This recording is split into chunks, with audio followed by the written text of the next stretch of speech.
Hey guys, welcome back to Dislyte. In today's video, we've got a bit of a different setup. We are on holidays. Finally got to a hotel that had, Wi-Fi, and we're set up.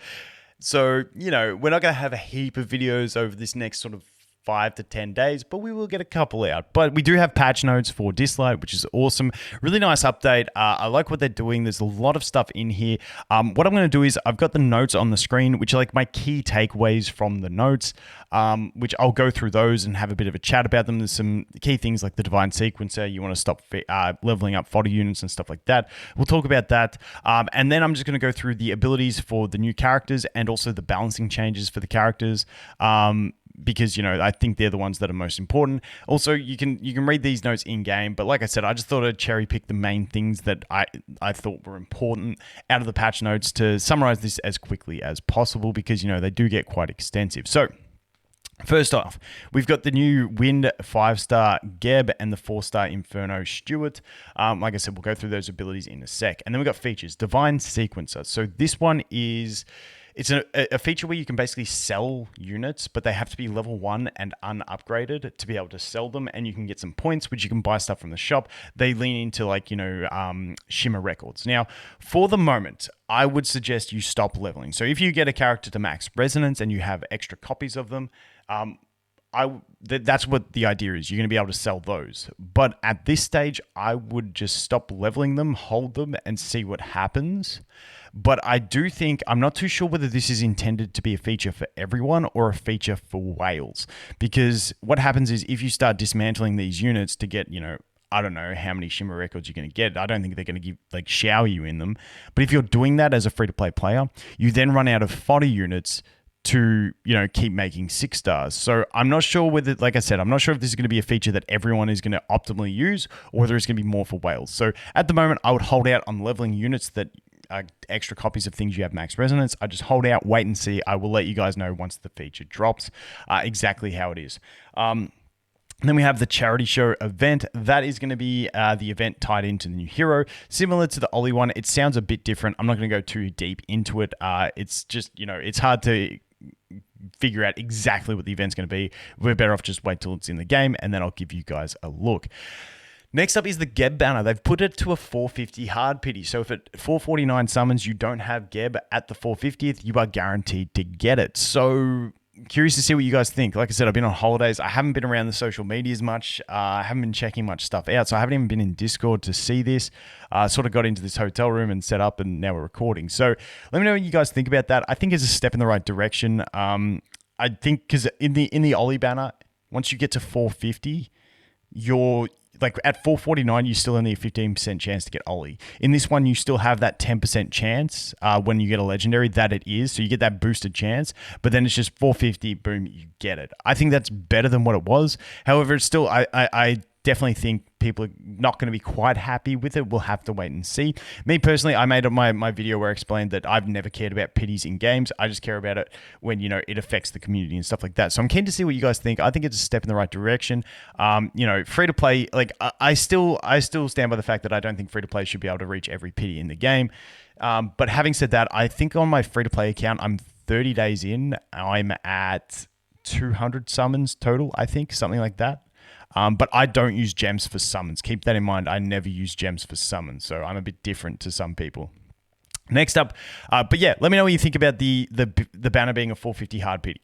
Holo battle modifications, just a few little things, nothing massive. There's going to be like defense leaderboards. You can get badges if you're in the top X% and stuff like that. The one that I think might affect some people is that if you can change your defense during the holo battle. However, it doesn't take place until the next week. So it's not like you're waiting for that Saturday, for the Sunday to tick over to be able to change it. And if you miss it, you miss it. You can change it during it, and then it just applies in the next holo battle. I think that's a great feature. No more Experiment limit. This is a big change for me. Holy shit.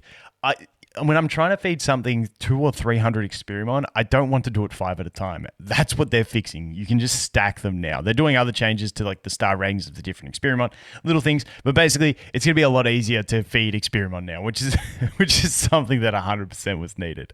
Tower rewards are getting buffed. So both, excuse me while I reposition, I'm on the floor here, like wedged. it's not the most comfortable thing, but we make do. Tower Order. So the 100th floor tower and the 50th floor tower both getting buffed. If you've completed the 100th floor tower or any parts of it, I'm assuming they're going to retrospectively give you those rewards, which is really nice. And then they talk about in the 50th floor tower giving more fragments for records and stuff like that. So we'll have to see. Maybe instead of just gold in those in-between ones, they give you a couple of fragments, something like that. Not too sure. We will wait and see what happens. And then we have balancing. So the balancing is going to be, Anki Chai's on here, but his is only a little thing saying that his ability can't have its cooldown reduced by other cooldown reducing abilities. That's the only thing that happened for Anki Chai. But balancing, we have Sun Wukong, Hercules, Death Guard Bai, which is the Grey Twin or the Wind Attribute Twin. And then we got Zelma and Freya. So they're all getting, Zelma's is a nerf. It's just capping her extra damage. And the rest of them I see as buffs. But we'll go through those. We'll go through the new character abilities. And then we'll go through the buffs and the one nerf as well, which isn't really a massive nerf. But we'll go through all this stuff anyway. Like I said, all the stuff in between, you can read if you want. I just wanted to, narrow this down into some key notes because these are always long as hell. And if you're like listening to someone read through every single thing, like even when I read through every single thing, I forget what I've already read. So I think the key points is the easiest way to go about it. But anyway, Geb, let's take a look at him. His first ability, a prelude to life, attacks an enemy dealing damage based on the caster's attack and max HP and healing an ally for a portion of the caster's max HP. Not too bad of an attack. Extra damage. Not too sure how damage based it's going to be, how much damage scaling that is going to be. But if they're really tanky, it can deal some damage against some squishies. I think this is just going to like add to the bruiser meta, maybe if you get him. Like bruisers are pretty strong at the moment. So we'll have to wait and see. But next up, we have his passive, Warm Harmonics. Wow, this cushion sucks behind me. Heals the ally with the lowest HP each time Geb actively casts a healing ability. Now, I'm assuming his basic attack is actively casting it. If the target suffers from max HP penalty, restores the target's max HP threshold by a percentage and applies one stack of supporting song. If the target's HP is below a certain percentage, applies another stack of supporting song. Now, after Ascension, I'm pretty sure the change is that it clears diseased debuffs. I think that's the change that happens here, meaning that if you can't get healed, he cleanses that only. So it's not a full cleanse, it's just that, but still not too bad. It basically means he can't be prevented from healing because it is tied to his passive. So I think... but it's only on this one. So, his basic ability can still fail, but then he heals with this one. We'll have to do a little bit of testing just to make sure how that works. But yes, clears the diseased debuff. Now, the supporting song, which is what he buffs on with, is undispellable, which is cool, but grants a percentage of base attack boost per stack. So I like this. It has a max stack limit, but I really like this. I'm curious to see how much attack we can gain from this ability. It's like an extra attack buff. Keen to see. Like I said, I love this sort of stuff. Ahmed's third ability, World Stage, reduces the ability cooldowns of all allies and heals the allies with the lowest HP a certain number of times. It says allies, so I don't know whether that's a typo. Or whether it's like it's a multi-hit attack. I've seen this in games where it's like it heals once on one ally, and if they are no longer the lowest health, it then heals the next one. And then, it always looks on each hit, it looks for the one with the lowest health. It might be like that. Not too sure. Otherwise, it might be a bit of a typo. Each time restoring HP equal to a portion of the caster's max HP. Cooldown will not be affected by unit abilities. So obviously, it reduces the cooldowns for all allies. I'm not sure how much by, whether it's like 1, 2, maybe it's got skill ups, maybe it's a full reset. We'll have to wait and see. But that is Geb. All around, I think he's a pretty solid sounding unit. Let's go into Stewart. Stewart's all about single target damage and sleeping. I love his third ability. I think it's really cool. I like these sorts of mechanics.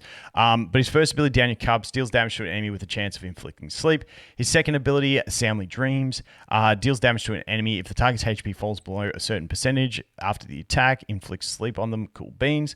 Then his third ability, this is the sick one, Time Vortex, deals damage to an enemy. Wait, I'm just going to read the after Ascension because screw before Ascension. Everyone gets Ascension.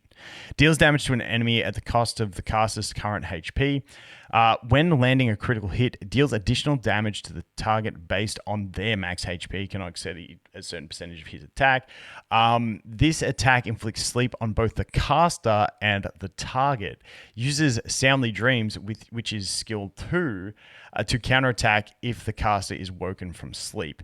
Now that is cool. I love that he's putting himself to sleep, and then if someone so basically with his third ability, he puts the enemy to sleep and himself to sleep.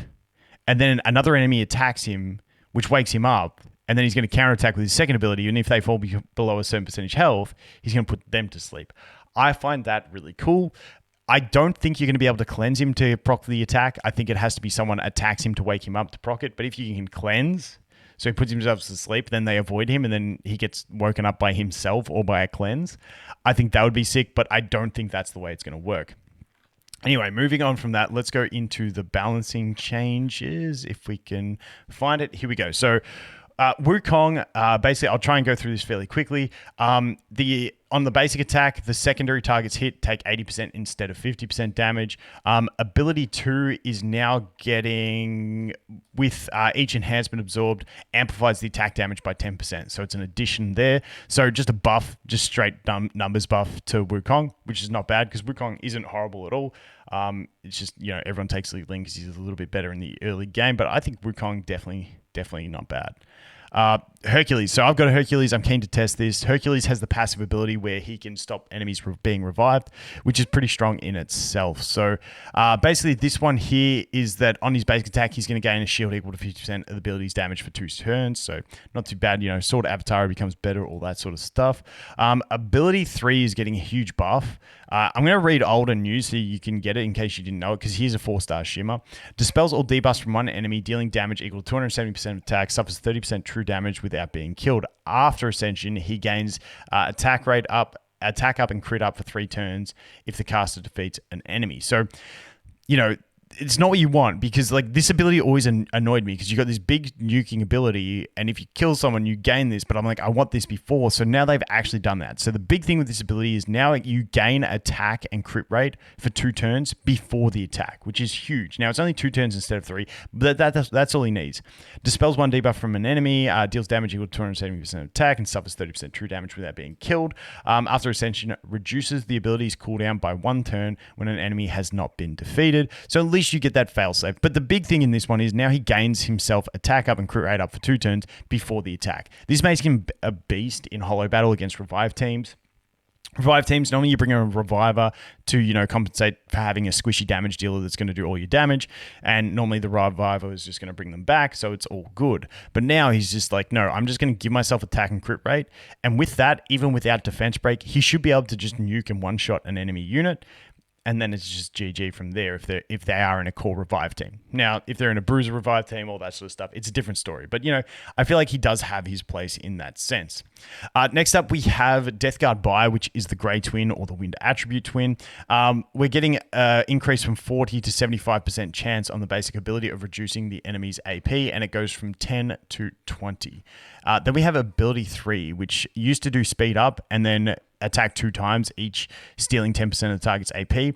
Now it's going to steal 20% on the first attack, so you still get that total 20%. But the second hit is going to increase the debuff durations on the target for 1 turn. Now, this is going to be really nice for things. I always like this sort of stuff in PvP on, stuns or complete immobilizations, because then, you lock a unit out for further. I think the twins in guild battles is going to be really strong still. I think it's good and it just gets better with this. Next up, we have Sekhmet Zelma. Basically, like I said, she just gets a cap to her extra damage. So it's 20% bonus damage per debuff up to 120%, meaning past 6 debuffs, there's no bonus. I don't think this was needed. I like cheesy mechanics like this. I don't know, maybe someone found a workaround where they were doing too much damage. I don't know. I don't think this was really needed, but hey, they put it in. Anki Chai, like I said, his ability cooldowns will not be affected by unit abilities, meaning his cooldowns abilities can't affect cooldown abilities, yada, yada, yada. Then we have Freya. Now, Freya is one that I really do like. it used to be 70% chance on basic attack to give herself speed up for 2 turns. Now it's a 25% chance of gaining an extra turn. I'd take extra turn any day. I like the RNG. That's me. Some people may see it as bad because, speed up is more reliable with a higher percentage chance. But if you have a speed buffer on your team as well, then you don't really need it. But, I like it. Some people might not. I like it because I'm all about that RNG. Now, ability 2. Use to purify all debuffs from a teammate and grant them, I'm going to call it the watch for 2 turns. I can't read that from here. Now it purifies all debuffs on teammates, reduces their ability cooldowns by 1, and grants them the watch for 2 turns. So now you get ability cooldown reduction. It doesn't say not affected by other abilities, so maybe they forgot to put that in. I'm assuming with adding it to everything with cooldown reducing, they would, but we'll have to wait and see. And this ability now, it just has an extra effect where you still get the AP, but while you've got it, you can't be debuffed. So it adds a form of immunity as well. So that is it for the update. That's all the stuff coming. Like I said, paraphrasing what's in there, that's the balancing changes, the new characters. I think it's all around a pretty decent update. Looks like the game's going in the right direction. Let me know what you think. Thanks for watching. Hope you have an awesome day, and I look forward to seeing the next one. Cheers.